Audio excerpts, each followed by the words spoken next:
हाँ, अब देखें श्रृंगार रस में, श्रृंगार रस की परिभाषा और उदाहरण, दो चीजें आप लोगों को इसमें लिखना है। आपके जो पाठ्यक्रम में है दो चीजें आपको आपसे पूछी जाएंगी और दो चीजें लिखना है। जैसे श्रृंगार रस, तो श्रृंगार रस की परिभाषा आप दो तरह से दे सकते हैं। एक तो कि जहां पर नायक नायिका के मिलन, हास परिहास आदि की चर्चा होती है, हंसी मजाक की स्थिति होती है, और वहां पर हास्य रस का परिपाक होता है, हास्य रस होता है। जैसे आप उदाहरण के लिए बिहारी का एक दोहा है कि कहत नटत रीझत खिझत, मिलत खिलत लजिया, और भरे भवन में करत है नैन ही सोबाल। ठीक है ना। अब देखें राधा और कृष्ण आमने सामने है।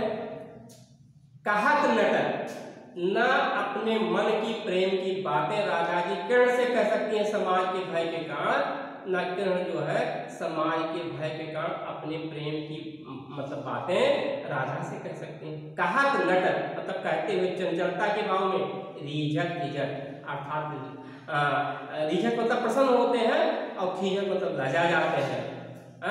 कहत नटत रीझत खिझत और कहत नटत रीझत मिलत खिल लज्जा, ना एक दूसरे से मिल सकते हैं, लज्जा का अनुभव करते हैं क्योंकि समाज के सामने, ठीक ना।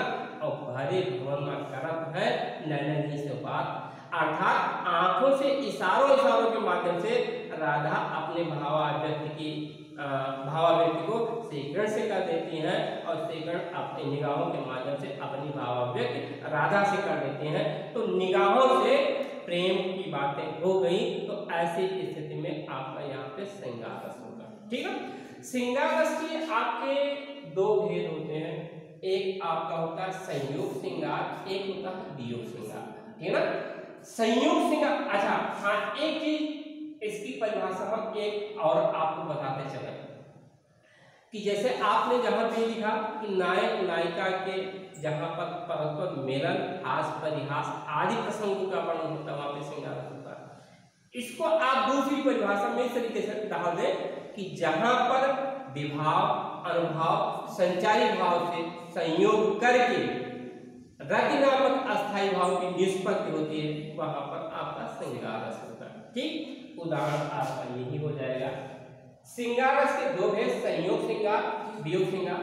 संयोग श्रृंगार में जहां पे नायक नायिका एक दूसरे के सामने होते, सम्मुख होते हैं, उस समय जो प्रेम प्रसंगों की चर्चा होती है वहां पे संयोग श्रृंगार होता है। जहां पे नायक नायिका एक दूसरे से अलग होते हैं, जहां पे दुखपूर्ण स्थिति होती है, वहां पर वियोग श्रृंगार होता है। वियोग का मतलब होता है अलगाव की स्थिति है या अलग होने की स्थिति। जैसे आप उदाहरण के लिए कि जिस समय सीता जी ने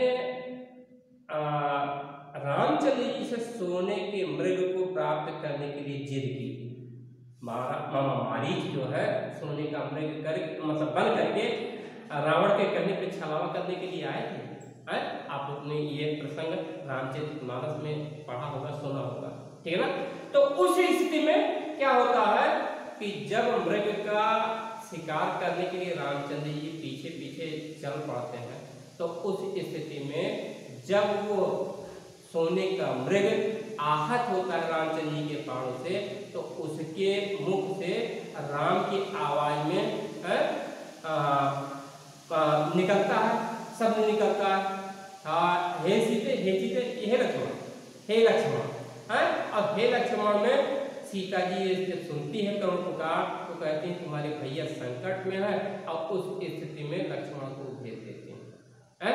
जिद करके लक्ष्मण जी सीता की सुरक्षा के लिए एक रेखा को खींच करके, जिसको लक्ष्मण रेखा का नाम दिया गया, और उसके बाद में वो रामचंद्र जी के पीछे पीछे उनका पता लगाने के लिए चल देते हैं। ठीक है ना। और उस स्थिति में तब तक यहाँ रावण जो है एक साधु का वेश रख करके सीता का हरण कर लेता है, और जब रामचंद्र जी और लक्ष्मण लौट करके आते हैं और सीता को नहीं पाते हैं, तो वो सीता को ढूंढने के लिए निकल पड़ते हैं। और सीता को जब घूमने के लिए निकल पाते हैं तो स्थिति क्या होती है, उनकी मानसिक मनोदशा इन पंक्तियों में दी गई है, बताई गई है कि हे खग हे मृग।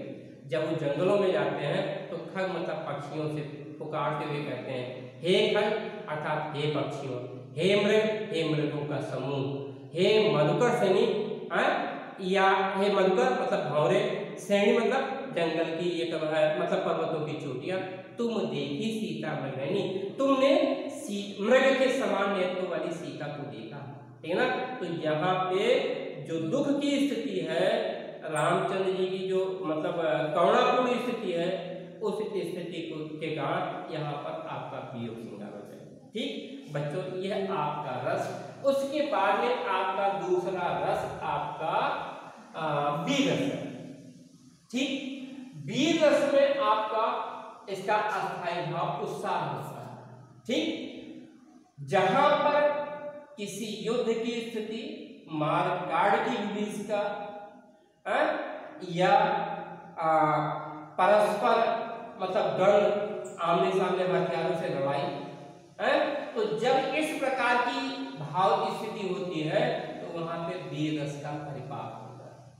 ठीक, अब आप उदाहरण के लिए इसका अस्थायी भाव, इसको अभी हमने आपको जो दूसरी परिभाषा बताई थी उसको आप यहाँ पर भी लागू कर सकते हैं कि विभाव अनुभाव संचारी भाव के संयोग अवस्था से जहाँ पर उत्साह नामक अस्थायी भाव की निष्पत्ति होती है वहां पर वीर रस होता है। आप उदाहरण के लिए खूब लड़ी मर्दानी हो तो झांसी वाली रानी थी, नाना के संग पढ़ती थी, वो नाना के संग खेली थी, बाछी ढाल के बड़ा कटारी उसकी यही सहेली थी, और वीर शिवाजी की गाथाएं उसको याद जवानी थी, बूंदे देहा दोनों की हमने सुनी कहानी थी, खूब लड़ी मर्दानी हो तो झांसी वाली रानी थी।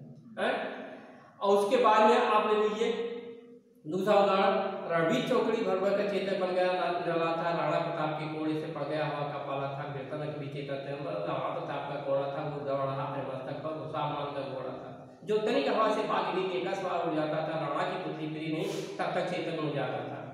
ठीक है ना, यहाँ पे भी सामनारायण पढ़ने की हल्दी घाटी ये खंड काव्य से पंक्तियां ली गई। ठीक है ना, उसके बाद में आप महाभारत के प्रसंग में ले लीजिए, रामधारी सिंह दिनकर ने लिखा है, चल रहा महाभारत का रण चल रहा, दलित का सुहाग पर चेत में खेल रही, नके भीतर की टूटे आप गाजियों बजों की रोतों पर के रहे मनु के छिन्न बैराज चतुष्पद दौलत हृदय में सोए 100। ठीक ना, यहाँ पे भी वीर की स्थिति है। ठीक ना, तो जहाँ पे ऐसी स्थिति का परिपाक होता है या ऐसी मनोदशा बनती है वहाँ पे आपका वीर रस होता है। बच्चों, यह आपका रस का मतलब पाठ्यक्रम आपके सिलेबस में इतना ही था। ठीक है ना, अब आप नेक्स्ट डे में आपको हम छंद के बारे में बताएंगे, तब तक आप इतना तैयार करिए। ठीक है ना, चलिए।